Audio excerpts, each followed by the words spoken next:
Buenas tardes, bienvenidos de nuevo a este cuarto ya podcast de Pueblo Nuevo que estamos llevando a cabo en estos meses.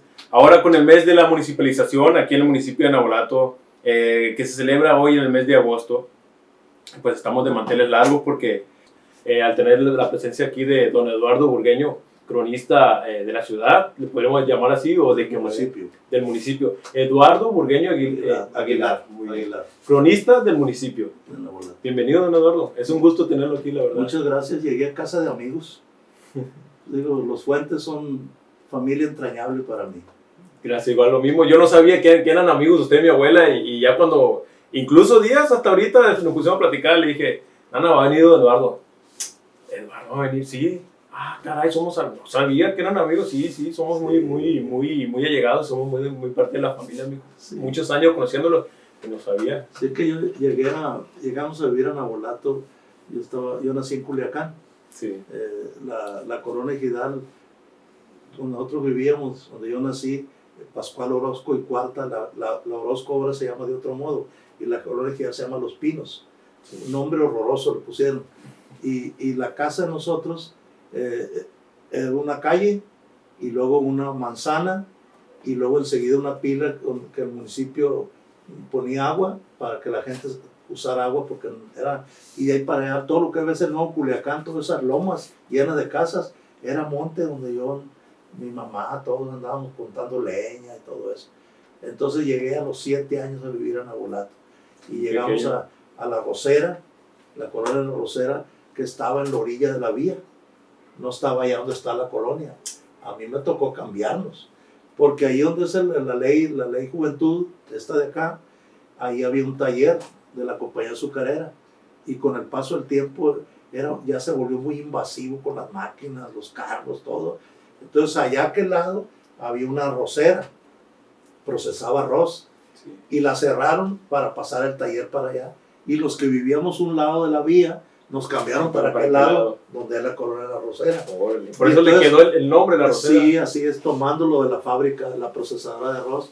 Y por la orilla de la vía pasaba tu abuela, tus tías, el Aurelio, tu abuela que pasaba, bueno, tu bisabuela, que sería adelante, doña María, y parecían así como pollitos, ¿no? Así. Y nosotros vivíamos entre los rieles y la casa que era el camino, por donde ellos cruzaban para la cochera. Estamos hablando de cuántos años, don Eduardo. María purísimo, muchacho, yo creo que no sé ni cuántos, pero suficientes para acordarme todavía de eso. Gracias a Dios. Muy agradable visita de esas gentes a esa zona, y luego después se cambiaron ahí donde están los estadios, donde está el monstruo verde. ¿Cómo se llama? El taller. Okay. Todavía hay una casita ahí atrás entera donde se cambiaron a vivir de allá, de la cochera. Sí. Así es que pues ahí crecí y ahí nos conocimos desde que llegaron ellos a vivir ahí. Y pues ahí todo el mundo éramos como familia. Qué chula. Muy conocidos ellos. Qué chula. Iban y venían por ese polvoriento, ese camino por la orilla de la vía. Y luego pues eran los tiempos cuando el tren acarreaba caña y llegaba a pesarla. La báscula estaba exactamente enfrente de la casa de nosotros.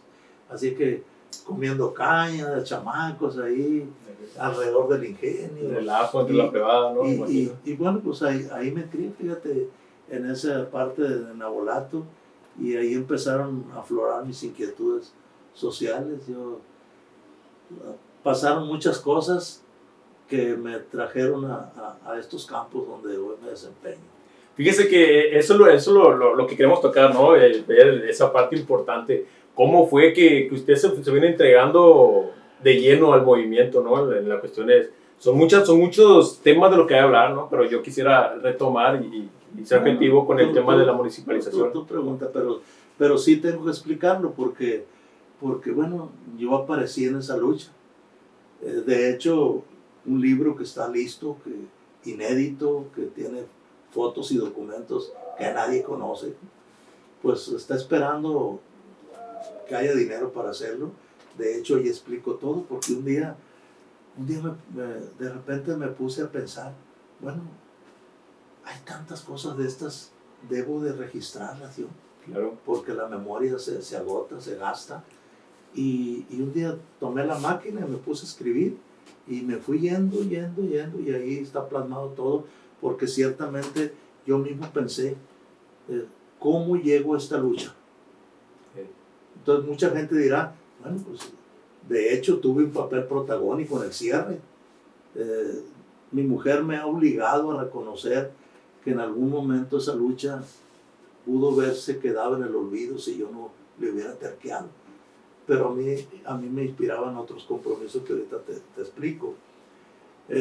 Yo vivía ahí en el ingenio, como te dije, ahí crecí. Era como un poco la palabra que uso aquí en los cochambres cuando me tocó abrir la calle Obregón, que yo decía que era como un inframundo, porque efectivamente cuando tú te metías a ese canal y te ibas más hacia rumbo a la Almada, te ibas metiendo en un monte de higuerillas, de guamuchil, de todo, pero enormes, y te metías ahí y no se veían las palmeras del colegio, no se veía nada más que el lodazal ahí y fluyendo el agua sucia de las casas, los chiqueros, todo. Y decía, ¿este es Nabolato? Pues sí, era Nabolato. Entonces los dueños del ingenio tenían a los trabajadores ahí en un inframundo, porque nosotros vivíamos de lujo, se puede decir, en la orilla de la vía por donde pasaba tu abuela, porque vivíamos en unos jacales viejos que eran de palma. Pero la mayor parte de la gente que vivía a un lado de nosotros eran jacales de lámina negra, caliente, y eran unos calorones horrorosos. Entonces, yo no estaba conforme, me empezó a salir esa inquietud de renegar, porque los dueños del ingenio, cómo eran capaces de tener el ingenio a un lado y no había ni agua ni luz en esas casas, cachimbas. Temprano había que estar limpiando las bombillas cuando usaba uno para alumbrarse en las casas, y hay gente que usaba cachimbas, otras usaban lámparas. Las lámparas usan bombilla, sí. Y las cachimbas pues son un bote con un tubo y una mecha de trapo, y luego teníamos que aguantar esos calorones inhumanos, y luego beber agua de la pipa, porque nos mandaban con pipa el agua de los canales, y ponían la gente los tambos para recibir el agua, para bañarse, para la casa, para lavar la loza, lavar la ropa, todo eso. Y yo creo que yo tenía algo diferente al conformismo que veía ahí en la gente. Y empecé a hacer unas gestiones yo por la luz eléctrica, por el agua potable. Y bueno, a la par, el 64 se había inaugurado la nueva clínica del Seguro Social en Nabolato, y luego estaba anexo el Centro de Seguridad Social, que se llamaba la Casa de la Asegurada. Y a nosotros ya nos habían cambiado al otro lado, porque ya el taller de aquí lo cerraron, donde es la ley esa, y nos cambiaron a aquel lado. Pues allá era peor, hermano, porque allá todos los jacales de los cortadores de caña estaban allá. Y nosotros también, todavía con cierto privilegio, nos hicieron unos jacales de lámina de cartera, y la estructura era de puros rieles de la vía, del ferrocarril, pero eran casas calientes, terriblemente calientes. Entonces allá, pues hombre, sí es cierto, yo a 200 metros te conocía, en lo oscuro, sabía que ya venías, tenía una vista de lince, porque vivíamos en la oscuridad. Sí, entonces mi mirada al cielo, a cualquier parte, era de la gente que no tiene lastimado con la luz artificial la vista. Pues sí, pero eran unos calorones horrorosos, donde las mamás amanecían a veces sentadas con un papel, con un cartón, echándole aire a los chamacos, y los pabellones con el mosquero, y a veces todo el mundo cansado terminaba sacando un pie, una mano, y todo picado de mosco. Esa era la vida. Y yo empecé con un sentido de rebeldía de eso. Entonces formé un comité para la electrificación y para meter el agua potable en la rosera. Y pues me eché de enemigo al patrón. Con esa presencia mía se empezó un enlace con la asegurada, que le decíamos, y empezaron a ir de la asegurada a campañas de limpieza. Si querían un censo, decían las mujeres ahí que eran mis amigas, sobre todo las Bonifán, las hijas de don Antonio Bonifán, que es el prócer principal de esta lucha, y decían, hay que ver a Lalo. Y yo me acuerdo que cuando me pedían un censo, bueno, es que queremos hacer una campaña de limpieza, queremos ir a hacer una campaña del niño sano. La limpieza incluía llevar clases de cocina y cosas de esas, ¿no? Entonces, yo me acuerdo que de ahí donde vivía, hacía memoria, haciendo un recorrido como un mapa mental. La familia fulana, y los ponía a todos, porque a todos los conocía con su nombre y sus dos apellidos, hasta el que acababa de nacer. Y en un ratito les ponía yo, estos somos ahí, ¿no? Y luego, pues haznos un mapita. Y entonces yo de memoria hacía un mapa de toda la colonia, porque ahí vivía. Familia, ya conocía. Pero esa relación me llevó a estrechar la amistad y a hacerme yo colaborador de la asegurada, donde una hija de don Antonio Bonifán y una nieta trabajaban, eran trabajadoras sociales ellas. Doña Enriqueta Bonifán, de hecho hija de don Antonio, había sido fundadora de la asegurada aquí en Navolato, cuando las instalaciones del seguro estaban donde es el Banamex. Sí. Ahí arriba estuvo instaladas los consultorios médicos antes de construirse esa clínica nueva, el 64. Entonces empezó una conexión ahí, una afinidad con los Bonifán. Y bueno, yo te voy a decir, crecí en un Navolato, yo andaba descalzo, ya viejo, cuando los pies estaban más civilizándoseme ya. Muchas veces me descubrí pedazos de aserrín de las espinas que yo pisaba en el monte y no me hacían. De la capita duro el cuero. Las chollas, que son terribles, las chollas, las espinas de mezquite.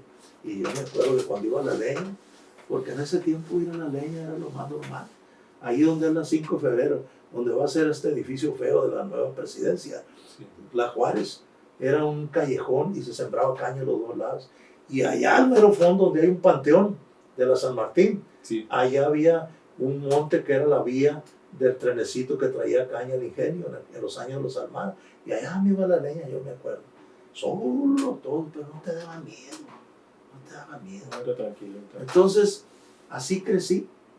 Bueno, pues entonces yo no estaba de acuerdo con esa realidad, viendo la luz del ingenio y el ingenio con su tanque elevado de agua y nosotros con la pipa. Claro. Bueno, pues entonces ahí se fue ligando el asunto de la gestión social, los Suárez en contra mía, los dueños del ingenio enojados, más de algún obrero como siempre traicionando, de los que vivían ahí pero eran afines al patrón, y esos me hacían la guerra. Me acuerdo que mi madre en cada descanso me decía, hijo, déjate de eso, me decía. ¿Qué te preocupa? Cuando llegamos aquí tú tenías 7 años y estas familias que son amigos de nosotros tenían más de 30 años viviendo aquí y ellos nunca le reclamaron al patrón luz ni agua. Bueno, mamá, pero yo tengo otra visión de este mundo. Yo ya fui a la escuela y ya, pues yo estaba en la primaria y estaba de moda toda la penetración por un lado los gringos, ¿no? Pero por otra, toda la presencia que tenía la Unión Soviética en México a través de Cuba. Cuba estaba dentro de México y había mucha gente aquí que era proclive al Partido Comunista, aunque andaban ocultos, no por abajo, pero uno los conocía. Entonces en la escuela te hablaban de doctrina anti-yanqui, del prosoviética, y había unos maestros muy preparados y muy vehementes en el discurso. Entonces uno sabía que, por ejemplo, va el secretario de Estado norteamericano Robert McNamara, va a visitar allá al Vietcong y va a pasar por el puente. Estábamos informados como si anduviéramos allá, y los vietnamitas le van a poner unas bombas a un puente por donde va a ir en el ferrocarril que va a visitar una de las provincias de Vietnam. Y pues el que fulano era el héroe y el mártir, y que no, la inteligencia gringa detectó que algo había en ese puente y suspendieron la gira de McNamara. La revista Bohemia de Cuba, estábamos nosotros al día en la primaria. Yo nada más estudié la primaria, no pude más. Y así es que estábamos muy politizados, man. Igualmente todo lo que era la fuerza de la juventud católica que tenía el otro extremo, todo eso vivimos. Todo eso nos fue sensibilizando y viendo un sentido social de la vida. Entonces yo me crié descalzo, siempre haciendo comercio, y mi madre era muy buena comerciante, los dos. Ella tostaba el maíz, el esquite, y yo me venía a molerlo. Ella hacía nixtamal y yo venía a moler la masa.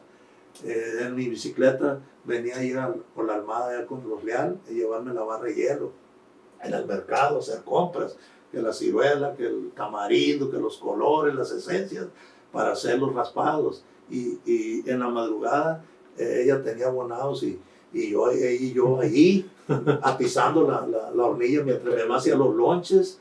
Y bueno, pues toda esa vida. Entonces, ¿qué pasa? Pues a mí me veían todos esos que después fueron algunos amigos y algunos nunca fueron mis amigos, pero me conocieron porque yo andaba al lado de ellos y los escuchaba hablar y los veía y me fui aprendiendo ese nabolato, Paco, me lo fui aprendiendo.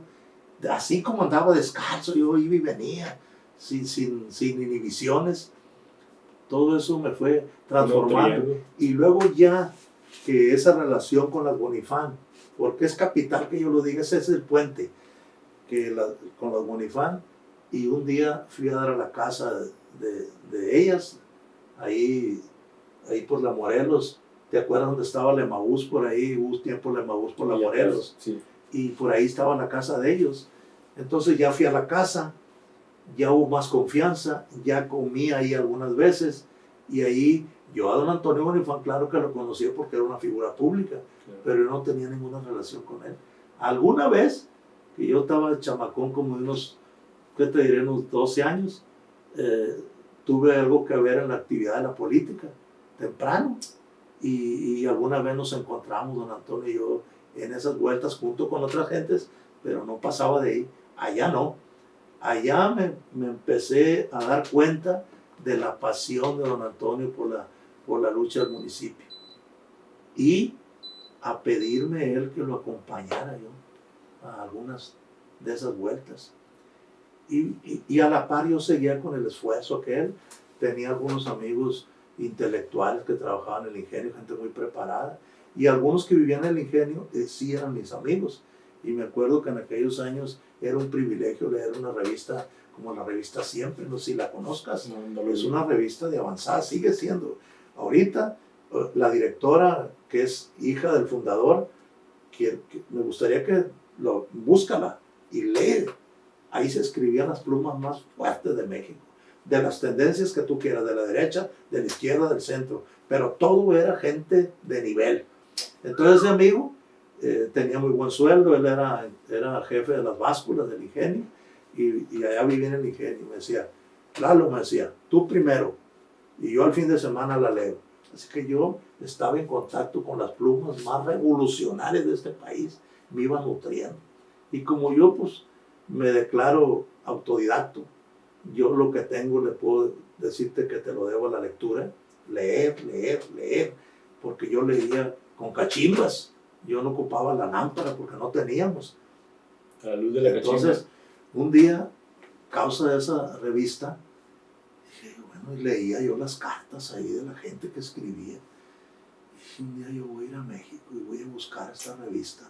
Voy a ir a buscar Vallarta número 7, me aprendí la dirección en el puro centro, ahí cerca del Monumento a la Revolución. Ahí está a un lado la CTM ahí. Yo muchos años fui sindicalizado también. Y bueno, pues hice una carta incendiaria y describía todo el mundo negro de Operación de los Suárez, con todos los secretos. Diría, tú nada me descomulga, pues ellos vinieron por los Suárez a la Volato, pero era otra cosa, ¿no? Don Cipriano no se espantaba por eso, ni ella tampoco. Y luego, pues ahí voy para México. Como pude, hice unos ahorritos y le dije a mi mamá, voy a ir a México. Le dije, hijo, no, déjate de eso, me decía mi mamá, déjate de eso, ¿por qué te metes en esos problemas tú? Déjalo, pues así viven, y así vivimos. Un día a lo mejor nos vamos de aquí y dejamos esto atrás. No, nada más tenemos que tener agua y luz aquí. Bueno, pues entonces el gerente de la Junta Estatal de Electrificación del Estado era un rojillo, el ingeniero Pizarro, un tipazo, ya falleció, y fui a hablar con él. Y me dijo, ¿cómo no? Me dijo, vamos a mandar a hacer un estudio, me dijo, traste el planito. Yo le hice el planito ese que te digo, hice el planito y ya mandó ingeniero, verificaron, hicieron el proyecto y me entregaron un presupuesto. Entonces yo hacía baile con unos tocadisquitos Singer que tenía así chiquito, me acuerdo, que lo desdoblaba y luego ponía el disco y lo volvía a doblar porque ahí iba la aguja encerrada, ¿no? Sí. Un equipito, pero era un ruido. Con eso hacíamos bailes para recaudar fondos. Para recaudar fondos para la lucha, pues. Hey. Y bueno, pues entonces me fui para México y ahí voy para la revista Siempre. Iba yo feliz, dije, hombre, esta carta va a abrir una brecha tremenda. Y ya llegué y ya me anuncié. Muy democrático todo.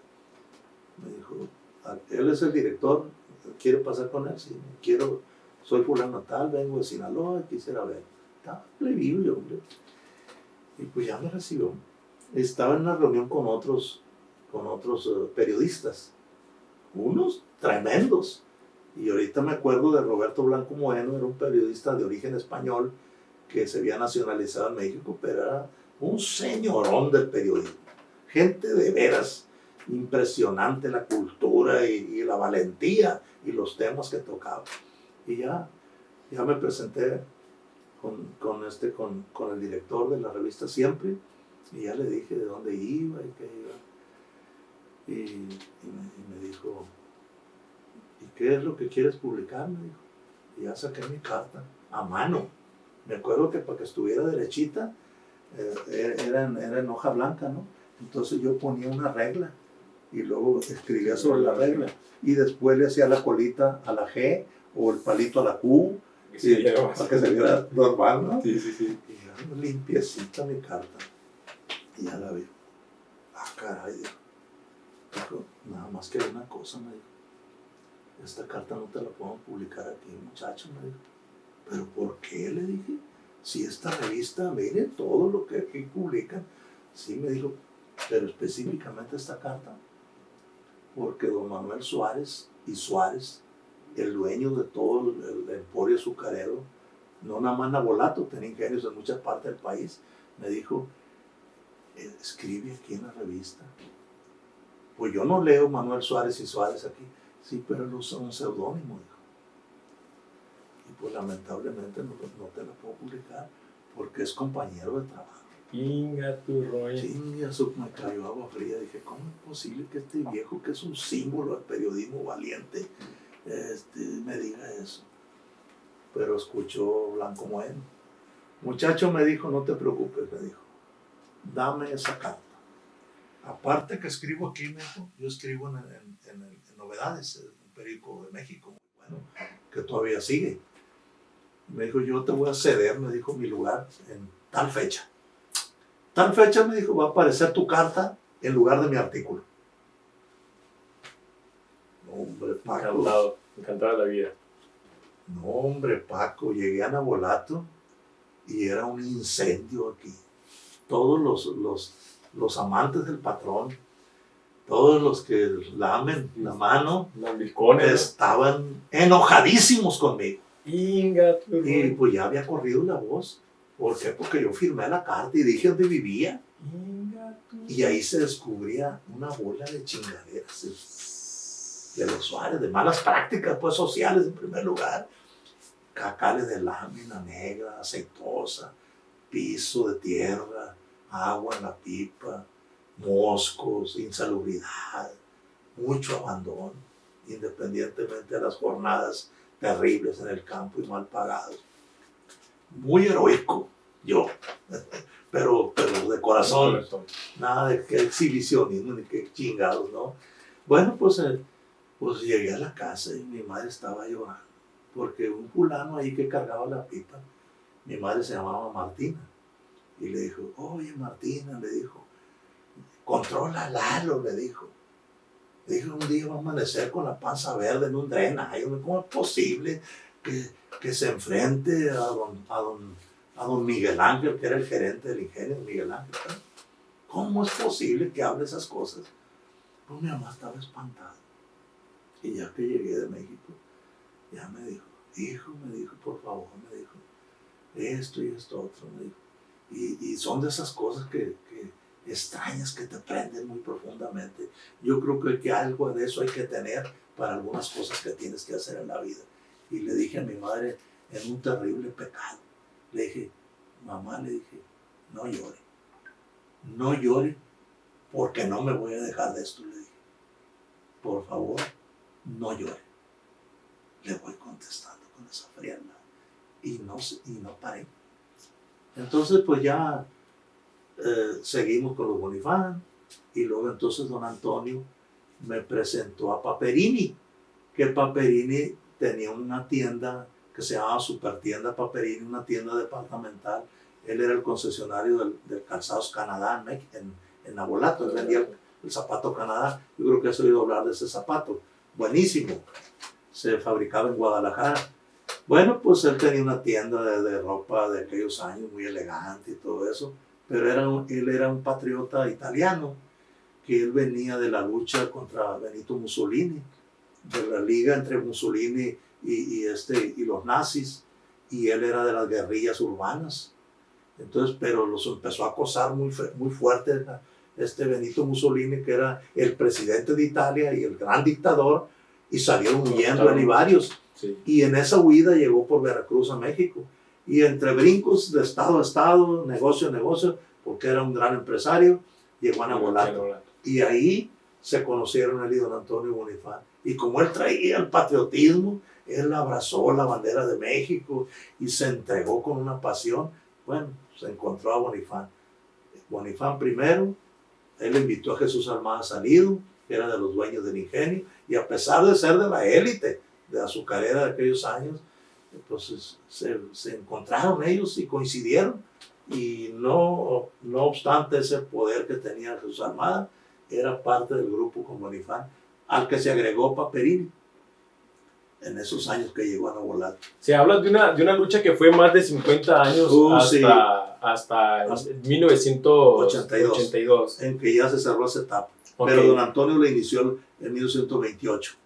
Okay. Y en 1934 él fue diputado local junto con Jesús Almada y presentaron la primera iniciativa al Congreso, pero el Congreso la desechó. Sí. Entonces, todo eso Bonifán no había dejado de luchar. Había muerto Jesús Almada Salido y quedaron él y Paperini. Luego, el 69, luego te platicaré otras cosas. El 69 murió Paperini y quedó nomás Bonifán. Pero ya éramos amigos, Bonifán, Paperini y yo. Y ya Bonifán me dijo, Lalo, vámonos. Y ahí andábamos, Bonifán y yo, en los ranchos, para Culiacán. Muy temprano yo llegaba y era una cosa preciosa. Fíjate que ahí en mis notas pongo todo lo que puedo de esa emoción. Llegaba yo a la casa y eran familias, siguen siendo familias lindas las que quedan de ellos, que seguimos siendo amigos, y muy desvelados. Platicadores, fumadores, tomaban café hasta la madrugada, plática y plática. Y pues se acostaban muy tarde. Y yo en la mañana, que íbamos a salir Bonifán y yo, la casa de ellos tenía entrada por la Morelos, te digo, pero la parte de atrás daba a la Zaragoza. Y bueno, pues por allá salíamos, ¿no? Pero cuando yo llegaba, la puerta de la calle era un zaguán y me asomaba. Y estaban todas las mujeres dormidas, se oía la respiración. Pero allá andaba Bonifán en la cocina con un chingón ruidajo, poniendo el café, tostando el pan, guisando los huevos estrellados, era buenísimo pues eso, el aguacate, queso rallado, café de olla, y luego ya, yo tocaba con discreción y le tenía que aumentar el toquido con pena, va a despertar a la mujer. Y me acuerdo que se levantaba Ñaqueta, la hija de don Antonio. Lalo, toca bien, estamos dormidas. Ya sabes que mi papá Toño era sordo. A veces no le sube el volumen al aparato, no se lo ha puesto. No te preocupes, ya sabemos nosotros. que tú y él andan ocupados. Y ya me Ya, abría, ya veía la confianza. cerraba la puerta y ya se iban a acostar. Y ya iba para como le iban, pues ya desayunar y salíamos por atrás. Y, un ride, un autobús, lo que tú quieras de eso. Y ya salíamos a las vueltas. Entonces fuimos compañeros de eso. Luego ya él entró a trabajar al ayuntamiento de Culiacán, así grande. Él era muy amante de los jardines, de los bosques, de sembrar árboles, de la limpieza, todo eso.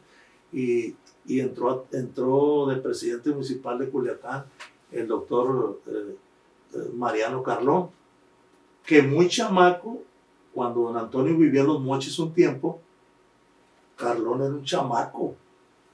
Y pues ahí se llevaba en la casa de ellos, los Carlón. Un gobernador que hubo que se llamaba Alfredo Valdés Montoya, era de Ahome también, plebes, se criaron ahí en la casa de don Antonio, él los conocía. Entonces le llamó a don Antonio Carlón y le dijo, don Antonio, hágase cargo de parques y jardines. Y sí, don Antonio abrazó esa causa. Pero resulta que les daban mucho coraje con la cosa de la lucha del municipio, porque a la par que era empleado del gobierno municipal, don Antonio no se inhibía, seguía en la lucha, dando la batalla. Y pues yo era su escudero, íbamos y veníamos, y pues estaban inconformes. Y un día, un X día que tú quieras, don Antonio venía andaba él en un Willys viejo. Entonces llegó en el Willys y se estacionó en la acera de enfrente, por donde está, donde venden esas cosas, ¿cómo se llaman? El chamoy y eso, un hijo del Checo de este lado. Enfrente está un viverito, enfrente de con él. Y acá está la clínica Los Almaral de los Ojos. Okay, sí, ¿Ya te ubicas? Sí, ya me ubico. Bueno, pero adelante te digo donde estaba la Emaús, era donde ellos vivían. Sí. Y acá enfrente de la casa puso el Willys. Él llevaba un chofer. Y don Antonio era un hombre altote, pesado, y se movía con dificultad. Pues entonces, cuando don Antonio cruzó la defensa del carro, se despegó un carro de X lugar y lo arrastró. En investigaciones posteriores se supo que en realidad lo querían matar. De ese tamaño eran los intereses. Pero don Antonio no cejó en la tarea. Pero luego lo empezaron a presionar en el trabajo, hacerle mala cara. Inclusive ahí tengo el síndico de ese tiempo, le puso un recado en unos papelitos cortos que eran los vales de gasolina. Por la parte de atrás le puso un recado, don Antonio, y le dice que Culiacán escuchó hablar y preguntó al licenciado Julano, ¿ya renunció Bonifán? Y él le pone ahí, yo pienso que usted debe renunciar, porque si no, lo eliminan, pues, o sea, lo eliminan. ¿Eliminan qué? No sé. Eliminan muerte, eliminan corriéndolo, lo que sea. Y Bonifán me regaló una copia de eso. Es parte de los documentos que van a ir a ese libro.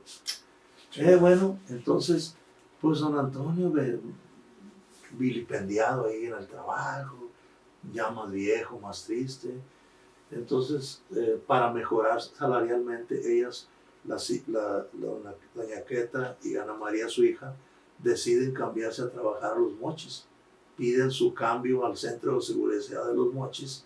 Finalmente vivieron muchos años allá, conocían mucha gente y se adaptaron luego. Entonces llevaron a don Antonio, ya un hombre muy grande, de casi 90 años, incansable el hombre que él. Admirable, yo el recuerdo de él me emociona. Y bueno, pues reumático, la rótula ya fallándole muy feo. Pues ya ver aquí don Antonio, cada 8 días se escapaba. Se subía al autobús y se venía al Hotel Flores, que está aquí en la ruina por el Ángel Flores. Todavía estaba activo. Y Pancholín, el dueño, pues lo adoraba don Antonio.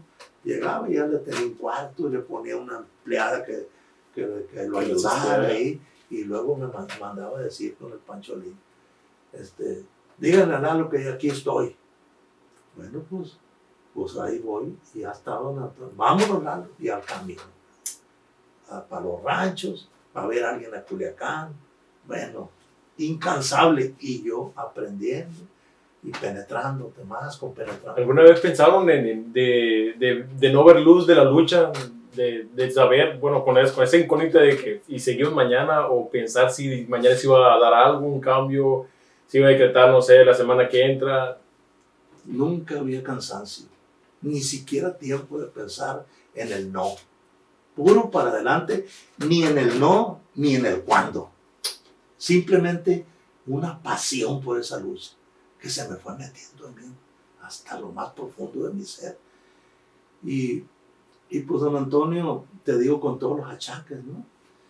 Y alguien allá en Los Mochis le dijo, don Antonio, le dijo, fíjese que en Chihuahua hay un curandero muy bueno, era en invierno, hay un curandero muy bueno allá que resuelve muchos problemas de las articulaciones.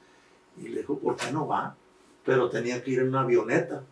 Entonces don Antonio tomó la avioneta, pero allá en el aire con tanta humedad y frío, le atacó una neumonía. Y tuvo que dar vuelta el avión al aeropuerto de Los Mochis, y de ahí se lo llevaron muy delicado de salud al Seguro Social. Pero iba muy dañado, de por sí era un hombre ya dañado en su salud. Y me habla Juan Vázquez, el que fue gerente del Ingenio, ya falleció Juan, eran amigos de la familia de ellos, pues todos. Y Juan era mi amigo, como gerente del Ingenio. Y me dijo, Eduardo, me dijo, don Toño, Papá Toño le decían ahí, Papá Toño te habla con urgencia, me dijo. Y pues ya me acuerdo que me subí a un autobús de aquellos autobuses de transporte feos que había, que te pegaba la barra del asiento de delante aquí, y casi te hacía una llaga, ¿no? Qué bueno que te tocaron, porque eran estrechos así. Y ahí voy, Culiacán, Los Mochis, y ya llegué, y estaba don Antonio muy delicado en la cama. Prácticamente, pues estaba en artículo de muerte. Estaba consciente, pero él se estaba extinguiendo esa vida. Me acuerdo que me dijo, Lalo, me dijo, te mandé llamar para pedirte de favor que tomes esta lucha, que esta bandera la tomes y no la dejes. Yo ya no voy a vivir, me dijo. Yo ya siento que mi cuerpo ya no da más, ya se extinguió, y tú sabes bien, me dijo, que yo siempre he creído en los jóvenes. Y tú, me dijo, eres de esos jóvenes. ¿Cuántos años tenía usted? Pues yo creo que debe haber tenido unos 19 años, tal vez. Y sí, no, usted está gordo al lado mío. Flaco. Comía hasta piedras. Pero era un tiempo diferente, en que podías comerte 1 kilo de tortillas y no engordabas. No, y más que tenía esa hambre de lucha. Y luego la pasión esa, ¿no? De que es adelante. La energía se acomodaba también. Y fue algo impresionante y duro para mí ver ese hombrón precioso, tirado en la cama, desfalleciendo. Y me dijo, y te quiero pedir, me dijo, que tomes la bandera y no la dejes hasta el final, hasta lograrlo, me dijo. Desgraciadamente, me dijo, yo ya no pude. Y bueno, pues ya me tuve que venir, y me acuerdo que me bajé del autobús y me senté en una banca, aquí en la pura esquina donde estaban los boleros antes, entre la esquina de la Nábola y la esquina de este lado de la plazuela. Ahí me senté, solo, sentado. Y cuando estaba ahí sentado, como que tuve conciencia de la responsabilidad que había tomado como mi padre. Y me di cuenta que no era nomás que le había dicho que sí para que muriera a gusto. No, era un compromiso muy profundo. Por eso yo tengo que decir con todo respeto para quienes hayan andado conmigo y quienes no quisieron andar, que por eso yo soy diferente a todos ellos, porque ellos no vivieron esos pedazos de la historia de esta lucha y no los comprometía como a mí. Entonces cuando estaba ahí, dije, ¿qué voy a hacer? Y empecé a analizar ya con un poco de rudimento y de conciencia de las luchas pasadas, el análisis, la historia, por qué fallaron, qué hicieron mal, tomando en cuenta en primer lugar un factor, que la principal traición contra esa lucha siempre estuvo aquí adentro, siempre estuvo en la gente del pueblo, gente que estaba alineada con intereses ajenos a Nabolato, su propio derecho, pero no nomás era su derecho, sino también le daban mucho entusiasmo a la traición y a provocar el tropiezo. Bueno, pues toda esa información yo la tenía, porque había estudiado todo eso, cosas que le preguntaba a don Antonio. Dije, bueno, creo que aquí la solución, me iluminé en ese rato, creo que aquí la solución es crear una organización diferente. Una organización diferente que haga que la gente se comprometa por escrito, no de palabra, no hacer mítines, ningún mítin, no pedirle a nadie eso nomás así, que vamos a juntarnos mucha gente, no. Entonces programé y crear una asociación pro municipio con un grupo de gentes. Y luego me fui para la casa. Continúe. Y agarré unas hojas y empecé a escribir nombres, de todas partes, gente conocida, gente no conocida mía, y no me acuerdo cuántas, cientos de nombres, para invitarlos a una reunión. Y estaba de encargado de la parroquia el padre Fernando Figueroa, un tipazo el padre Figueroa, ya falleció. Él era referee de box y era un hombre popular, pero era muy diferente como cura, ¿no? Y fui a hablar con el padre Figueroa. Padre Fernando, pásale. A ver, deme un segundo, espérame. Ya. Podemos decir segunda edición si quieren. Ok. Que yo registro también. Le pido una disculpa por son fallas técnicas que tenemos, ¿no? Hicimos reclámale a la Canon, a mí no. la tarjeta. Tuvimos un pause porque tuvimos un problemita aquí con la cámara, pero pues continuamos, ¿no? Claro que sí. Bueno, pues te digo, yo hablo con el padre Figueroa y le digo, padre, y ya le platiqué. Le dije, siento una responsabilidad enorme sobre mis hombros, le dije. Ya le platiqué todo. ¿En qué te puedo ayudar, Eduardo? Me dijo. La sacristía, le dije. Necesito un área de oficina privada. ¿Dónde hablar de estos temas? ¿Dónde convocar a la gente? Cuenta con la oficina, me dijo. Y me dio una copeta, me dijo. Cuando tú quieras, el tiempo que sea, me dijo. Acá todas las vestiduras de él estaban en otro mueble, ¿no? Era la oficina, pero pues nosotros no íbamos a trastear nada ahí. Pues fue una convocatoria amplísima a cientos de gentes. Y terminamos fundando la Asociación Pro Municipio, me parece que 22 gentes, de los cuales muchos desertaron. Primero, unos porque buscaban un protagonismo que no había ahí. Sí. Era de entrega, era de compromiso. Otros no querían dejar las comodidades de vida que tenían. Les daba tentación la fama porque pensaban en fama, no en sacrificio. Y otros estaban midiendo sus compromisos, sus conveniencias personales, y otros miedo. Para mí no tenía justificación el miedo. Total de que esos 20 y tantos pues se fue depurando. No lo voy a, si hay tiempo hablamos de eso. Pero ya formalmente, y yo, a lo mejor mucha gente pensará, no es mi pena esa, ¿no? Que yo quiera decir en primera persona todo. Bueno, lo que pasa es que la hechura de la pasión esa no era comparada la de nadie con la mía. Yo venía de una fuente primaria de la vitalidad, de esa lucha cívica, de esa visión y de esa pasión de lo que queríamos para Nabolato, que me hacía inmune a los cansancios. Yo estaba soltero, trabajaba 2-3 días y como pusimos una barrota, mi madre y yo ahí en los alcanfores, ya nos habíamos cambiado los alcanfores muchos años antes y teníamos una sociedad y trabajaba ella y trabajaba yo. Y de repente nomás le decía a mi mamá, alísteme en la maleta porque voy para México. Y ella seguía y yo llegaba y la relevaba y ahí mismo tenía mis papeles, mi maquinita de escribir mecánica, mi papel membretado para hacer escritos, todo eso. Y bueno, yo no podía ser como los demás. Y en un ratito ya había diseñado un logotipo, y luego en un ratito yo había creado una frase profundísima que hoy se recita, pues se recita, porque ahí está. Dice, por derecho, nuestro derecho. Navolato, municipio libre. Fíjate la esencia. Por derecho, nuestro derecho. Navolato, municipio libre. Y esa fue la frase de guerra. Y el logo fue el escudo de la lucha.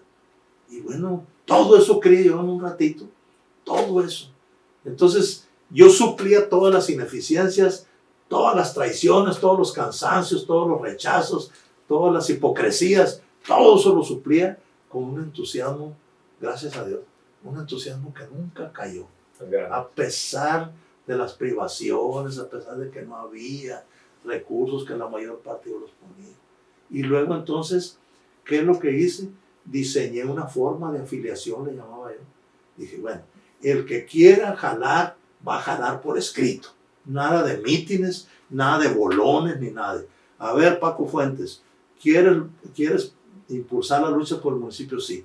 Bueno, entonces, allá en la secundaria federal estaba el profe Lomelí, una yarita, muy contrario a nosotros, pero amigón en lo protocolario. Pero yo me hice de la complicidad, en el buen sentido, de dos secretarias ahí, de la Sandra Cuevas, que ahora es regidora, y de Mayú Rivera, que están jubiladas las dos como maestras. Bueno, la Mayú como secretaria, y ella es la mamá de la Erika, la candidata que hubo del Verde. Y la Erika, digo, y la Sandra, que eran las secretarias, y ellas escondidas, yo como podía conseguía dinero y compraba unas hojas que se llamaban papel revolución, una hoja morenita, yo creo que ya ni la hacen, y les daba el formato y compraba y ellos ponían, había un aparato que se llamaba mimeógrafo, que tú le dabas vueltas así, y con un papel cerado, con a máquina de escribir, picabas tú el texto y se lo ponías y era una imprenta. Las hojas con una tinta como pasta de dientes, pero negro, le ponías ahí, le dabas vuelta y salían los puños de formas de afiliaciones, llamaba él. Y era el original para la persona que firmaba, ¿no? Copia para el Congreso del Estado, copia para la Secretaría de Gobernación y copia para el archivo. Entonces en ese tiempo, ¿qué INE, qué IFE? Nada de eso.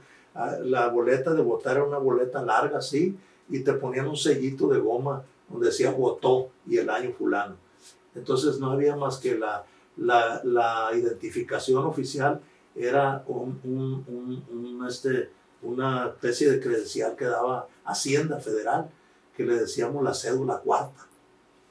Ahí había el Registro Federal de Contribuyentes, el RFC, y eso es lo que ponía la gente. Su domicilio, localizable, nadie anónimo. Y tenía siempre un cojín con tinta azul, porque era lo que más se usaba, ponga la huella. Y mi papel carbón, y ahí a mano, y luego ten. Y yo iba haciendo los bonches apartados cada uno. Y así. ¿Cuántas firmas fueron las que se llevaron? ¿Cuántos hermano, es imposible que te diga porque ahorita te voy a decir dónde quedaron esas.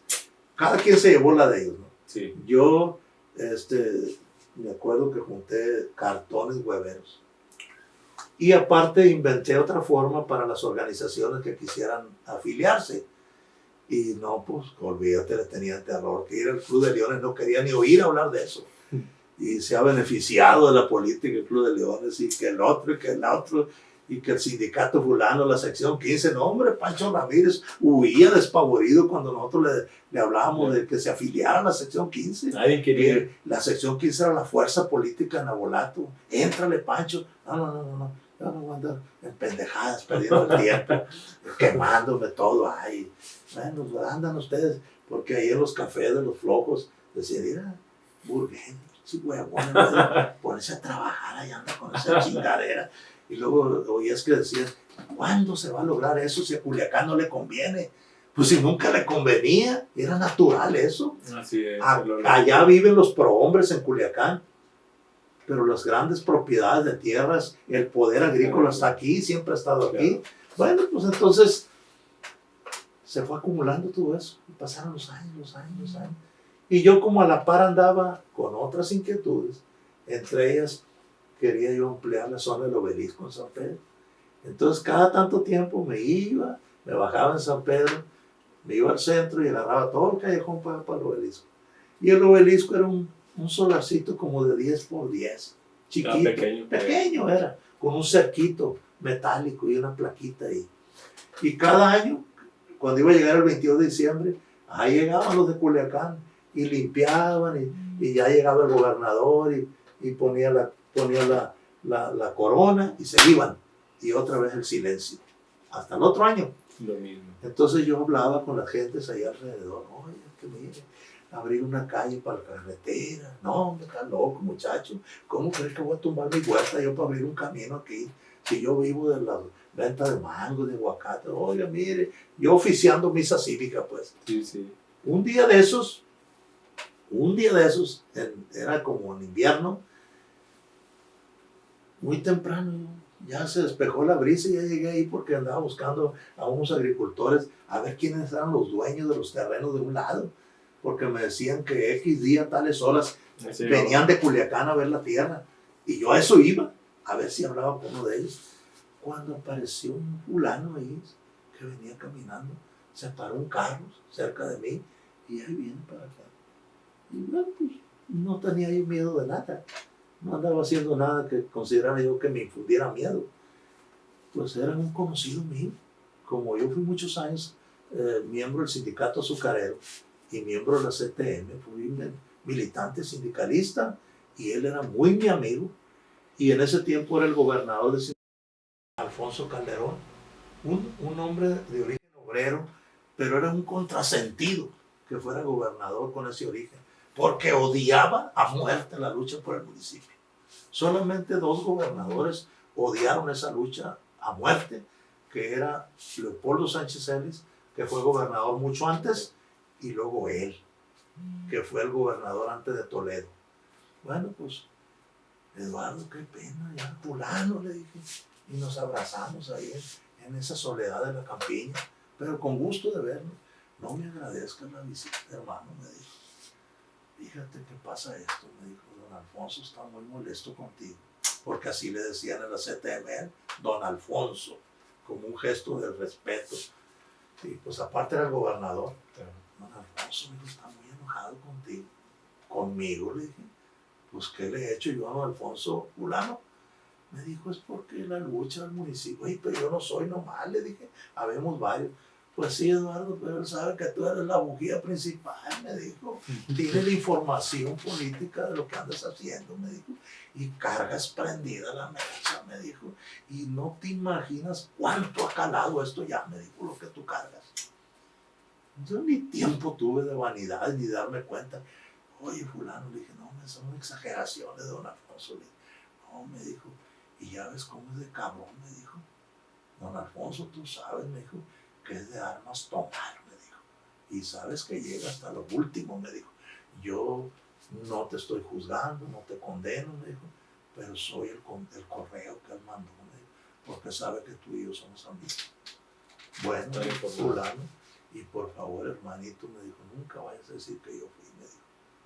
En mi libro no lo menciono, por respeto a que le acepté, nunca decir, hablo de esto en mi libro, o en lo que está escrito como libro, pero no digo su nombre, por respeto a eso. Además, creo que todavía vive. Si había fallecido, a lo mejor sirviera como algo que le da más sustancia a la historia, ¿no? Claro. Pero mientras no sepa si murió, se lo pidió así. Por allá creo que me dijeron que vivía para el Dorado, y nunca he ido para allá a buscarlo. Bueno, pues se subió al carro y se fue.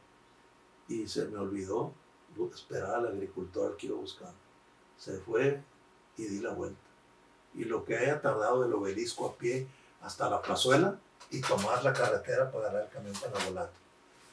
Llegué a la casa y le dije a mi mamá, le dije, prepáreme ropa, voy para México. Le dije. Y ya me preparó la maleta mi madre y vámonos a Culiacán y agarré un autobús. Me acuerdo que estaban los autobuses. ¿Te acuerdas del Parque Revolución? Sí, ¿Conoces las calles? Sí, señor. La Obregón, sí, señor. la Pancho Villa, la Pancho Villa. Sí. En la esquina de este lado, en la pura esquina, no me acuerdo qué tienda hay ahorita, pero ahí era la central de autobuses de transportes 3 Estrellas de Oro y Norte de Está un Sonora. restaurante ahorita. Pues no, hace años que no voy para Culiacán, me da flojera ir para allá. Ahí y ya me subí y voy para México. Pues eran cansadísimos, mano. 30 horas. Y a veces te tocaba la ruta larga, era por La Piedad, Michoacán. Ya que empezaban a apestar los chiqueros, porque era mucho de coches ahí, de cerdos, todo eso. Y decía, hijo de la fregada, me tocó por la vía larga. Duraba más en llegar. Pues ya llegué a México y fui, me hospedé al Hotel León, que era un hotelito atrás de Catedral, en el puro centro, donde llegábamos los azucareros. Ahí ya nos conocían los azucareros. Económico, limpio, muy seguro. Y buscaba uno lo que buscas cuando vas a un hotel, seguridad en la noche, cerrar. Claro. Y poderte bañar y cambiar y vámonos. Muy de mañanita salí y me fui y yo no agarraba camiones. En primer lugar ni le entendía. Y por eso me aprendí mucho la ciudad, porque me iba a pie. Yo lo primero que hice cuando fui a México fue ubicar puntos focales. La Torre Latinoamericana, en el cruce de Juárez y Eje, y de ahí de lejos se veía. Y hay otra torre, la Torre Banobras, que es una torre picuda así, que es en Nomalco, Tlatelolco, que era el nudo de los trenes que corrían por la ciudad. Y yo me ubicaba en esos puntos, edificios altos, y así decía, tengo que ir para allá, y tengo que ir para allá. Y ya me fui para aquel lado, y luego llegué a la Unión Nacional de Cañeros. Era líder nacional cañero Antonio Yamaguchi González, no este. Amigo entrañable de toda la vida. ¿Qué hubo, Lalo? Me dijo, ¿qué andas haciendo? Muy de mañanita. Nos fuimos a desayunar, ahí cerquita estaba, me acuerdo, por Insurgentes, el PRI Nacional, en aquellos años del PRI poderoso. Y bueno, ya nos sentamos a desayunar a unos comedores del PRI, que comías como en el mejor restaurante, pero a un precio súper económico. Quien fuera llegaba a esos restaurantes del PRI, en la planta baja. Y ya le platiqué. Fíjate, Antonio, que pasó esto y esto otro. Le dije, de San Pedro, le dije, Calderón, y la chica. Dijo, este pinche loco del Poncho. Dijo, qué bárbaro. Y me dijo, ¿y cuál es tu idea? Me dijo. Le dije, pues que me ayude, le dije. ¿Pero cómo? Me dijo. Pues le dije, llévame a Gobernación, ¿no? Quisiera hablar con el secretario de Gobernación. Y Yamaguchi era un hombre tan importante en la política cañera del país, que él se hablaba de tú con los presidentes. Y el secretario de Gobernación ni se diga, era como estar platicando contigo. Y ya, bueno, me dijo, vamos para allá, me dijo. Entonces de ahí terminamos de comer y ya nos fuimos caminando, pues ahí estaba cerca Bucareli. Bucareli 99 era la sede oficial de Gobernación. Y ya llegamos y en la pura entrada estaba el director de prensa de la Secretaría, don Ernesto Álvarez Nolasco, que había sido presidente de AOME, sinaloense, y era un periodista de viejo cuño. No, hombre, nomás se veía, Toño, ¿qué pasó, Ernesto? Y se abrazaron, y ya el apapacho, ¿qué andas haciendo? Le dijo, pues mira, aquí traigo a este paisano, aquí el Lalo. Y a ver, explícale, ya le expliqué. Hijo, no llegaste pinche bronco, dice don Alfonso, dice, ya ni la jode. ¿Y en qué puedo servir? Pues el Lalo quiere ver al profesor Olivares Santana, era Enrique Olivares Santana, era el secretario de Gobernación. Ah, ¿cómo no? Dijo, esto es rojo, teléfono rojo.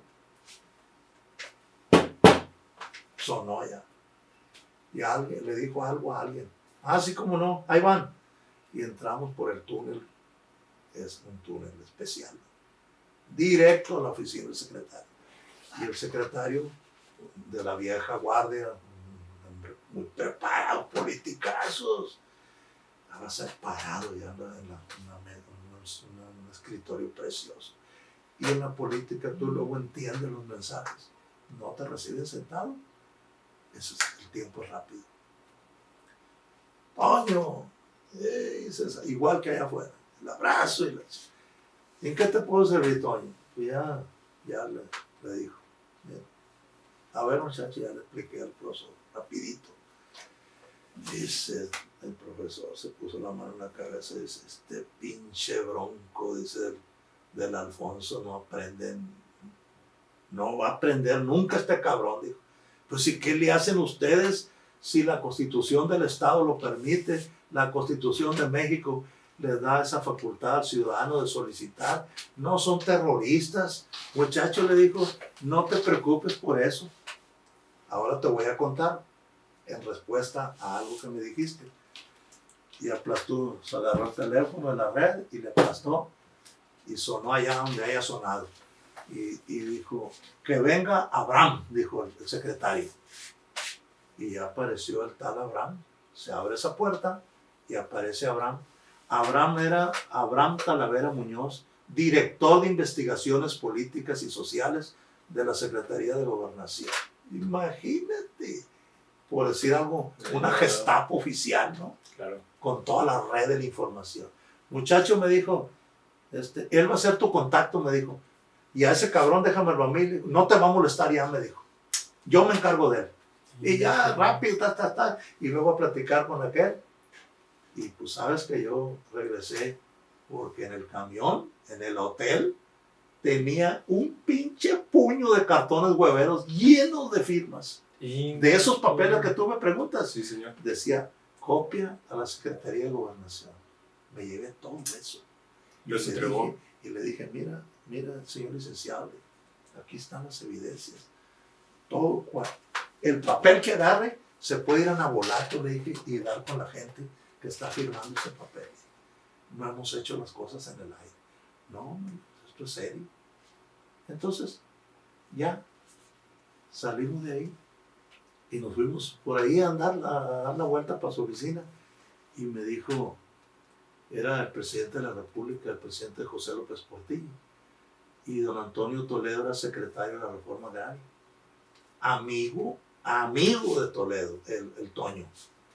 Y me dijo, oye, Lalo, me dijo, Gualo, me decía ahora también, oye, Gualo, me dijo, ¿por qué no haces una cosa? Me dijo, ahora que te vayas para el pueblo, me dijo, ármate una comisión, me dijo, para ir a visitar a Toño, me dijo, a la Reforma Agraria.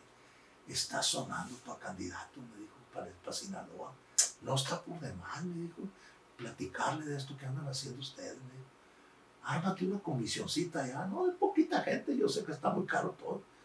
Pues ahí, cooperando entre nosotros, ya llegué de México y ya seleccioné a los que consideré que podían ir.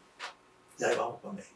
Igual, llegamos al primer, y luego, ahí te vamos por el elevador personal del secretario de la Reforma Agraria. Como 10 veces este espacio, el despacho, con todo el cristalero viendo la ciudad ahí. Y en el puro medio don Antonio en su escritorio. Y ya estaba parado, y se abrazaron. Y ahí estaba un líder cañero de Costa Rica, Soto Leiva, que ya murió también. Y muy amigos todos ellos. Y les dijo Toledo, oye, necesito que vayan a Veracruz. En representación mía hay un conflicto de los cañeros de Veracruz. Vayan y arreglen esa chingadera, dijo, porque ya se está prendiendo el fuego allá en aquel lugar. Y ya, a ver, bueno, muchachos, y ya nos presentó Yamaguchi con Toledo y ya, platicando ahí. Sí, dijo Toledo, yo me acuerdo cuando fui presidente municipal de Mazatlán y lo escuchaba a don Antonio Donifán, Jesús Chuy Almada, dijo, sí lo recuerdo. Y luego pues yo también fui diputado local, dijo, ya me acuerdo que la iniciativa de ellos, me dijo de él y de Chuy Almada, que el profesor Manuel Páez no quiso, bloqueó, y ahí se quedó, dijo. Y luego pues yo era forzada la voz cantante, pues. Sí, claro. Y me acuerdo que me dijo Toledo, de repente, porque todo es muy breve, estoy hablando de rápido, por el tiempo del secretario. Me dijo, ¿qué hacen con el bagazo burgueño? Me dijo, en el ingenio. Lo queman, don Antonio. Ah, caray, dijo, qué desperdicio. Ahí se acabó la plática. Yo digo que ahí nació Fibracil. Es la idea de don Antonio de Fibracil. Y ya nos despedimos y ahí te vamos. Para cada quien teníamos que regresarnos para Nabolato.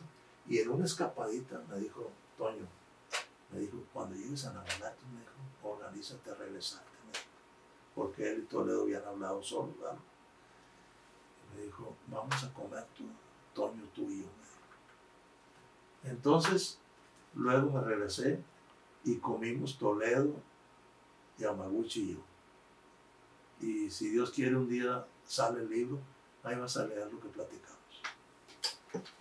Pero empezó a tomar rumbo esto. ¿Qué te parece?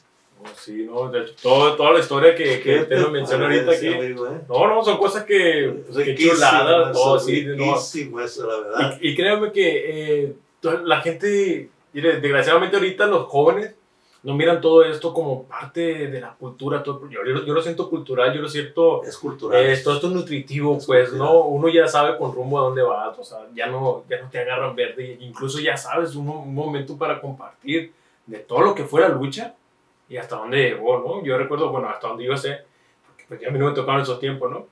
Que pues en 1981 es cuando entra Toledo. Sí, él entra. Y el 1983, 82. El 82. Sí, como ya sale en el diario oficial, ¿no? O sea, el periódico. El periódico. Sí, porque el diario es el diario oficial de la federación porque sale todos los días. En los estados se llama periódico porque sale periódicamente. Si no hay materia, no aparece. Claro. Entonces el periódico oficial. Y sale como decreto ya. Ya el decreto, sí, pero... Sí. Y fíjese, yo tenía ese dato, bueno, yo no tengo ese dato y ya con lo que usted me dice cómo se vino dando, entonces ya lo conecté. Sí, es nutritivo, pues. Sí. Y don Eduardo, todo eso, qué bueno que lo esté plasmando en este libro. Igual yo creo que me dice usted que ya lo terminó. Todavía bueno, no. Ahí está guardado ya, terminado. Está guardado. Así es. ¿Qué fin cuándo es el lanzamiento del libro, ¿no? Usted me dice que a lo mejor que por otras cuestiones no se ha podido lanzar, pero usted le mira como le dio una fecha póstuma. Lo que pasa es que ese libro representa un anhelo personal con la idea de subsanar estos vacíos de información y porque ese libro revela muchas cosas que no son de la municipalización, porque ese libro es como un esfuerzo antropológico también, porque revela un rostro de por qué los políticos que tenemos son así. Porque hay atrás de la municipalización, en lo que es la cotidianidad de la vida en Nabolato, acontecimientos que muchos son vergüenza, muchos son sorpresa y algunos son de orgullo, pero fueron formativos de una conducta que se fue heredando y finalmente pues este es un municipio y no puede ser gobernado por gente más que de aquí. Y esa gente heredó hábitos, costumbres, anhelos y hasta las traiciones, porque ya te digo que la fuerza más cabrona eran los que traicionaban aquí adentro, los que decían, no hombre, ¿qué van a hacer eso si no quiere Culiacán, no le conviene? Bueno, aquellos que dicen, y luego hay gente que lo minimiza y dice, qué vivos, pues quiso Toledo, y yo les he dicho con toda serenidad, no hay oferta sin demanda. Claro. Toledo no inventó. Y te voy a decir un pedazo muy emotivo. Sí. Resulta que luego ya viene Toledo como candidato a Sinaloa. Y una de las cosas que él decía es rescatar el sur, que tenía muchas cosas pendientes del sur por hacer. Y él decía que había que rescatar el sur. Entonces me surgió una idea de mercadotecnia publicitaria y la radio, la XNSM de aquí, que así iba a ser heredera esta, se había cambiado a Culiacán y allá era la XCBQ. Y Chucuán, el locutor, empezó en la SM de Nabolato. Entonces, amigos de toda la vida, la gerente de la radio, amiga mía, y muy amiga y jefa de Chucuán. Entonces, necesitamos la mercadotecnia, pero no hay dinero. Y empecé a ver amigos, de esos amigos que lo que sí confías tú, pidiendo, oye, ¿qué quieres hacer? Una campaña de publicidad para reforzar esto. Y entonces necesito en 10 segundos. Y hablé con Chucuán y le dije, mira lo que voy a hacer, lo que quiero hacer. Entonces inventé un spot que decía, con el sinaloense de fondo, al sonar la hora del sur de Sinaloa, que fue lo que dijo el candidato cuando llegó a Escuinapa, dijo, ha sonado la hora del sur de Sinaloa con mi candidatura, ¿no? Entonces yo le puse, al sonar la hora del sur de Sinaloa, que suene también la hora de Navolato. ¿Y qué tú? Pero, oiga, pues nomás de escuchar el sinaloense, estando en otro lado, le eché el juego. Mira, el Chucuán y la doña que me quería mucho, también la señora ya falleció, linda ella, le decía, una forma de... ¿cuánto tienen? Me decía. Pues mire, pues es que andábamos limoneando, ¿no? Y yo era el más limonero porque como supuestamente yo tenía más crédito de que los que me creían y gente seria, pues ay, nos regalaban. Pues tengo tanto. Bueno, le decía a Chucuán, que paguen tantos anuncios y tú métele 100, métele tanto, decía. Extras, pues, sí, por cuenta de ella. Y luego, bueno, y aquí había unos amigos míos, agricultores, trilladores, que se iban a trillar para Escuinapa, para Rosario, que ellos todos los años iban a trillar para allá. Y un día estábamos comiendo unos cocos ahí donde está esa refaccionaria que está, ya ves que viene la callecita de la colonia de los doctores y la Almada. Y en la pura esquina hay una farmacia, por la Almada, allá. Ok, sí. Por la Almada. Y está la callecita y en un lado hay una Lavis, no me acuerdo cómo se llama esa refaccionaria que hay ahí. Sí, señor. Ah, bueno. Y luego ahí eran unos tejabanes y había unos fulanos ahí que tenían invadido el pedazo ese, no había esas fincas y vendían cocos helados ahí. Y me acuerdo que un día estaba sentado yo tomándome un coco ahí y llegó este hombre, Severiano González, muy un hombrón precioso el hombre, y me puso una manona aquí atrás y me decía, Burgueño, me decía, Burgueño, me dijo, ¿qué ha habido, mi amigo? Me dijo. No, le dije, pues aquí estamos, Severiano, le dije, ¿gusta un coco? No, mi amigo, metió la mano a la bolsa. Fíjate nomás, regalarte en los años 80 a alguien 1,000 pesos, por ejemplo, ¿no? Sacó, metió la mano. Burgueño me dijo, ten estos 1,000 pesos, tenga, me decía usted. Don Severiano, le dije, me dijo, yo sé la lucha que usted carga, me dijo. Andan muchos ahí, me dijo, pero yo sé que usted es el que más está comprometido con esto. Le voy a contar por qué, me dijo. Porque en Teacapán, me dijo, fuimos al mercadito a desayunar y cayó don Antonio, me dijo, con la comitiva a desayunar al mercadito. Y cuando estaban ahí sentados, alguien puso el radio y sonó el sinaloense y dijo, y que Toledo se quedó pensativo. Bueno, estos cabrones de Navolato le están echando ganas, dijo, porque cuando escuchó al sonar la hora del sur de Sinaloa, que suene también la hora de Navolato. Entonces me dijo, hay que pagar los anuncios, me dijo, porque no son gratis. Qué chula. Fíjate, Paco. No, me sentí yo con una emoción tan grande, hermano. No, cómo no. Y luego entonces, de ahí me fui para la casa y dije, ocupamos otro anuncio. Por derecho, nuestro derecho, Navolato, municipio libre. 10 segundos. Y no me equivocaba, parecía que yo me dedicaba a eso. Exactamente 10 segundos con la pista del sinaloense. Y bueno, pues, entonces le asegundamos con eso y alternábamos los dos. Ya que me dijo Severiano que don Antonio había dicho, bueno, estos cabrones de Navolato, ¿cómo le están echando ganas? Pero yo tenía un secreto con Toledo.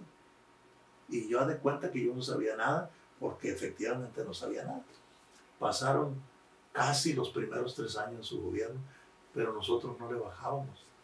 Que un maratón, y nos lo mandaban parar con la policía para sacar dinero, que ahí viendo los amigos, oye, ¿cuánto puedes cooperar? Que nos daban 20 pesos y los cobraban muy caro con la pinche lengua brava. Y ahí anda el cabrón pidiendo dinero en vez de trabajar. Y bueno, ¿qué pasa, Paco? Esta cosa ocupaba la pasión de la entrega. Yo me di cuenta de eso. Abusando de que estaba soltero, te digo, trabajaba un ratito y me dedicaba el resto. Pero eso ocupaba a alguien que se entregara, era necesario eso. Bueno, pues entonces así me dediqué a eso. Y ya un día, ya fue eso el 82, ya era la mitad casi del gobierno de Toledo. En la campaña de él para gobernador estuvo en Navolato. Él cerró la tercera etapa aquí en Navolato. Y entonces allá en un Infonavit que está yendo para Bariometo, que está por el periférico de Revolución de aquel lado, se llama Ciudades Hermanas. Sí. Ahí había una huerta grande de mangos y ahí se hizo el meeting. Y nosotros participamos con una persona ahí. Y Toledo pues dijo, yo sé que esta lucha no surge al calor de mi campaña. Yo sé que tiene más de 50 años, pero esto se tiene que ir por el Congreso, dijo. El gobernador no es una canasta de ofrecimientos. Tiene que ser el Congreso el que decida. Políticamente él decía lo correcto. Pasó el tiempo y el 82 un día yo estaba en el abarrotito ahí y me llega un fulano pardeando. Y yo, oiga, me dijo, ¿usted es Eduardo Burgueño? Sí, estaba yo al frente del abarrotito. Sí, le dije, ¿qué se le ofrece? Me dijo, allá, y ahí donde tenía el abarrote, si te ubicas tú por la Zaragoza, saliendo rumbo a Bariometo, un expendio de la Carta Blanca, y está contra esquina uno de la Pacífico, así. Sí, señor. Donde está ese de la Carta Blanca, ahí era mi casa, ahí vivía, nomás que yo le vendía la Carta Blanca, y me cambié a vivir más adelante. Tenía un jacalito ahí, que yo mismo lo hice, por cierto, cuando me salí del ingenio, sí. Porque Suárez me corrió, y yo lo demandé en la Junta Federal, para que me pagara mi sueldo caído, y con eso compré el terreno y con eso hice la casita. Y ya me traje a mi mamá para allá. Me dijo, le habla el señor Adrián González, me dijo. Ahí está, quiere verlo, me dijo. Adrián González era el operador político de Toledo. Era el hombre de gran confianza de Toledo. Sí. Y él era diputado local y secretario general de la Liga de Comunidades Agrarias. Y estaba Adrián ahí trabajando con los gentes de acción social del gobierno que le prestaban a la liga los templetes para los actos. Y ahí me enteré que de acuerdo a la tradición de la liga y del gobierno de Toledo, cada tantos meses se juntaban en un municipio todos los campesinos del estado, y Toledo se llevaba a los secretarios del gabinete y ellos les hacían peticiones de cosas que ocupaban en sus municipios y Toledo les resolvía. Bueno, pero lo más importante, me dijo Adrián Burgueño, me dijo, don Antonio me instruyó, me dijo, fíjate bien, don Antonio me instruyó que te buscara, me dijo, y que te dijera lo siguiente, que el día de mañana va a haber aquí un pleno agrario de todo el estado, y aquí se va a declarar oficialmente, va a haber la petición de los campesinos para que Navolato sea municipio libre, me dijo. Lo va a encabezar la liga, me dijo. Y te quiero decir una cosa, me dijo, obedeciendo las instrucciones de don Antonio. Me dijo, la Liga de Comunidades Agrarias tiene la fuerza política y numérica, o sea, el número de miembros, sí, suficiente, pero no tiene la fuerza moral de la organización que tú representas. Es el tiempo. No, porque no, ¿Eso falta? Sí, no queda de vida de la patria. Bueno, ya lo vi, no me lo quites. Okay. Y me dijo, mañana va a ser eso. Y quiero que estés enterado, me dijo. Y la idea es que juntemos, me dijo, las fuerzas. La fuerza moral de la asociación que tú representas y la fuerza política y numérica de la liga. Bueno, al día siguiente se montó aquello, le hicimos una comida a Toledo y era algo espectacular ver a todos los enemigos de la lucha de toda la vida aplaudiendo ahí cuando se hizo porque un campesino fue el que lo pidió, un campesino me parece de La Palma. Y toda la unanimidad, aprendes tanto de la gente. Y yo ese gesto. Y ya estando en la fiesta, pues yo era uno de los anfitriones. Lo que hice fue, antes de que nada, le dije, bueno, Adrián, de acuerdo, le dije, ahorita vengo, y me fui para el abarrote y saqué el papel membretado y lo metí en mi maquinita, un convenio de fusión. Ahí en ese momento declaro, lo vas a leer, cómo la liga y la asociación se funden en un organismo que se llama Coordinación General Pro Municipio. Y Toño Yamaguchi, el que fue presidente, que era combatiente de la lucha, que siempre nos echó codazos, era secretario de organización de la liga. Y él lo nombramos, Adrián y yo, el coordinador general, y yo quedé secretario. Y andando allá en la fiesta, llega uno de los guardias de Toledo y me dice, ¿usted es burgueño? Sí. Y le habla el señor gobernador. Y ya estaba don Antonio y Adrián, por los principales, y todos los campesinos en la mesa de honor comiendo. Y me dijo, oye, burgueño, me dijo Toledo, le estoy diciendo a Adrián que yo estoy convencido, pero necesito que la gente en Navolato me demuestre realmente que esta es una idea sólida, que es una petición digna de apoyar, me dijo. ¿Cuándo, me dijo, le estoy diciendo a Adrián, cuándo pueden ustedes organizar un acto con fuerza, que esté todo Navolato representado? Era 24, me parece, 24 de abril de 1982. Le dije, el 16 de mayo, ¿qué te parece, Adrián? Adelante. No ha habido un acto en la historia de Navolato, ni con todo el poder y el dinero de los gobernantes municipales, un acto como ese. Más de 50,000 gentes. Ahí es en el Banorte, era una agencia de carros ahí, Rivas. Y allí organizamos Rivas Automotriz. Ahí organizamos ese evento prácticamente con las manos. Más de 50,000 gentes, y ahí Toledo vio eso. Y fue una iniciativa ciudadana, y no la mandó al gobernador al Congreso, fue iniciativa ciudadana, y del 16 de mayo de mayo de 1982 al 27 de agosto de 1982 Navolato ya era municipio. Es una síntesis forzada. ¿Qué fue lo que sintió usted cuando ya se dio la noticia el mero día, no? Que me imagino que hubo un acto de ¿cómo le podría decir? Para anunciarlo, ¿no? Un evento o algo. Ese día estuvieron todos los poderes del Estado presentes recibiendo la petición política del pueblo y viendo la impresión Toledo de la gente. Y el calor, no se quería ir. Se fue muy noche de Navolato. Pero ya pasó el proceso legislativo que fue veloz. Nadie puso peros. Y el 27 de agosto de 1982 se publica en el periódico oficial del Estado la creación del municipio de Navolato. Pero como era entre semana, y Toledo dijo, no vamos a hacer fiesta entre semana, todos tenemos obligaciones, vamos a dejarlo para el domingo. Y el domingo era 29 de agosto. Por eso mucha gente cargaba la idea. Duda, hasta ahorita. Y duda porque no leen, porque no preguntan, porque el decreto dice 27, pero la fiesta fue el 29, que fue cuando se leyó el decreto en un acto por la Almada y Juárez, ahí en la casa de los Cuellar. Sí. Y con vista para la plazuela. Y ahí se leyó el decreto.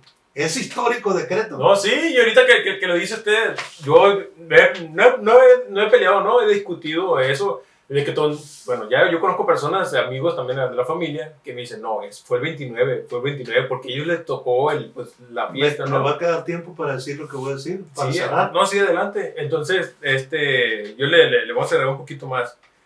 Entonces, pues es la duda esa, ¿no? Que todo el mundo dice el 29, y no, pues ahorita que menciona usted, pues ya igual se va a ver en la página, ¿no? Que es el día 27 de agosto. Y quiero decir que habiendo conocido como hombre público que era Toledo, en esa lejanía que hay, que tú conoces al político, pero no a la persona, que nos hicimos grandes amigos.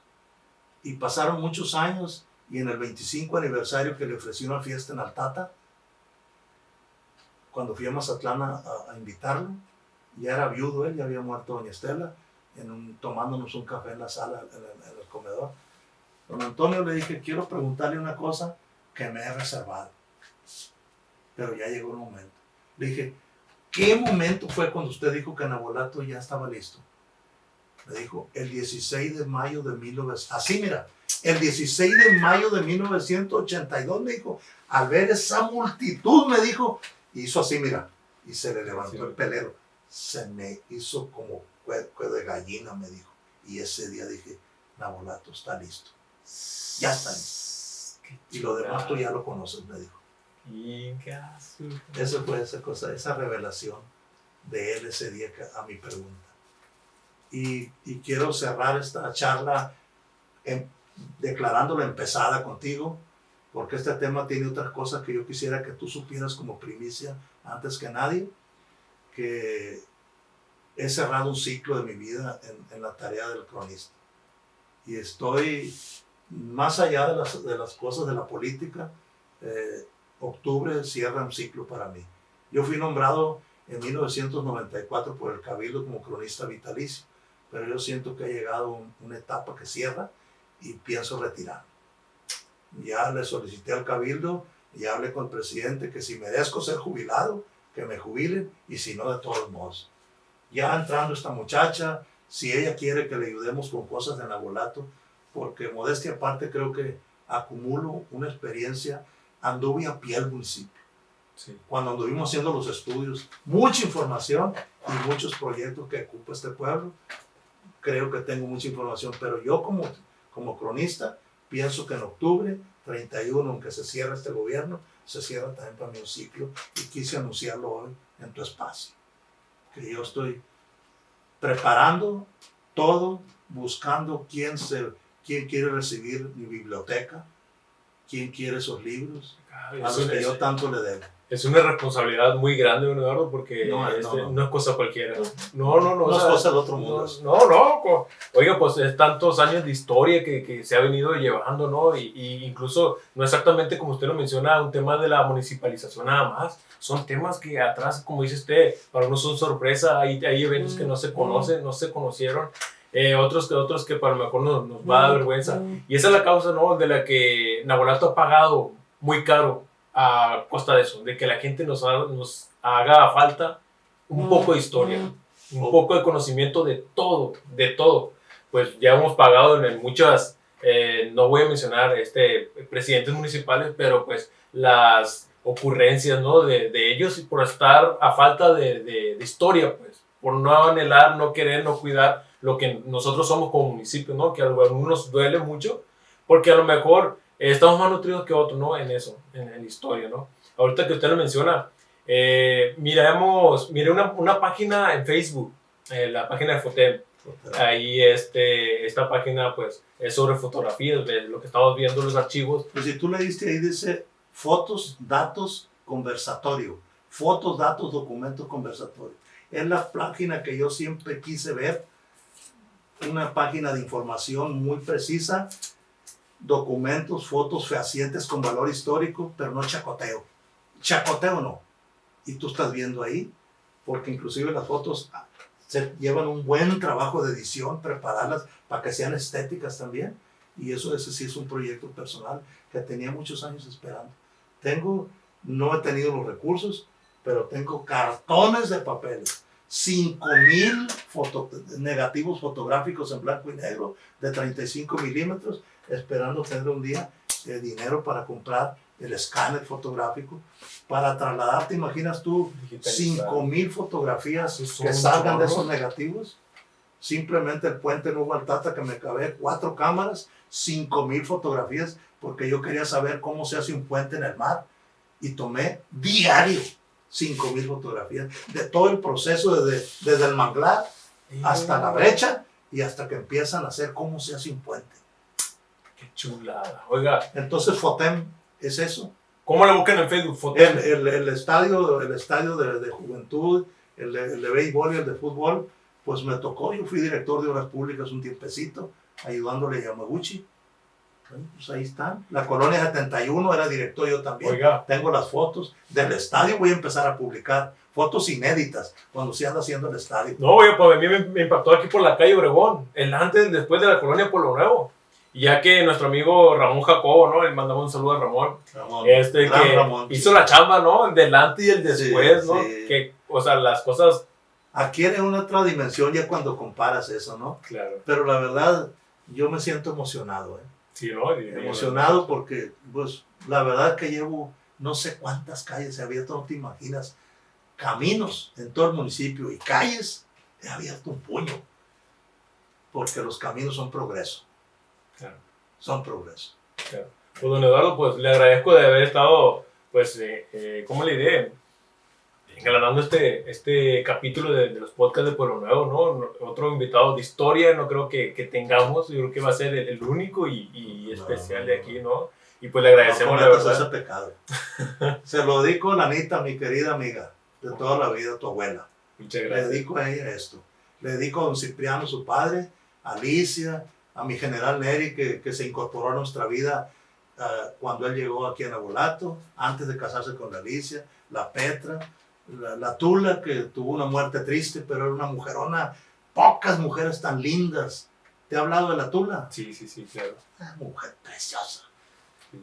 Pues, Y cuando apagues esto te voy a hacer una seña que no te puedo hacer en la tele. ok, muy bien. Algo muy importante, ya de que me escape, ¿no? Ya para terminar, un mensaje que le dé a los jóvenes sobre la historia del municipio, ¿no? Hay muchos jóvenes que han quitado el renglón, ¿qué hago, qué vas a publicar, ¿no? Y yo agradezco eso porque son muy pocos. ¿Qué mensaje les da a los jóvenes sobre Navojoa, sobre la cuestión de la historia, de la cultura? Lean mucho. Los libros te transforman la vida. Y no hablo en un plan de lector de mercadotecnia. Hay muchas cosas que leer. Y está lleno de libros de historia, mohosos ahí tirados, llenos de polilla. Escúlquenlos y vuelan a lo que huele. Es como un veneno ese. Leer un libro viejo, lo hueles y te embruja. Sí. Yo le debo toda la lectura porque yo leía indiscriminadamente. Vengo de la lectura a oscuras. Lean. Pregunten. Pero no se les olvide que los jóvenes no son el futuro. Siempre somos el presente. Siempre son el presente. Y bueno, pues todo el mundo tiene derecho a ser egoísta, a ser elitista, pero esos que dicen que estábamos mejor cuando era sindicatura, pues no es cierto. No es cierto. Y espero que un día yo pueda encontrar un patrocinio para que ese libro esté en todas las bibliotecas de las escuelas de Navojoa, aspirando a que ese libro sea como un motivador. Perfecto. Muy bien. Pues con esto terminamos este cuarto podcast, ¿no? Agradezco a todos ustedes que nos han estado viendo desde el principio, ¿no? Y este capítulo que es para una parte de la historia y muy importante, que fue la municipalización del municipio de Navolato, pues un gran historiador, ¿no? Un cronista, el cronista de la ciudad, ¿no? Gracias, Irene. Nos vemos en el siguiente podcast. Bye. Gracias. Listo. Ya quedó.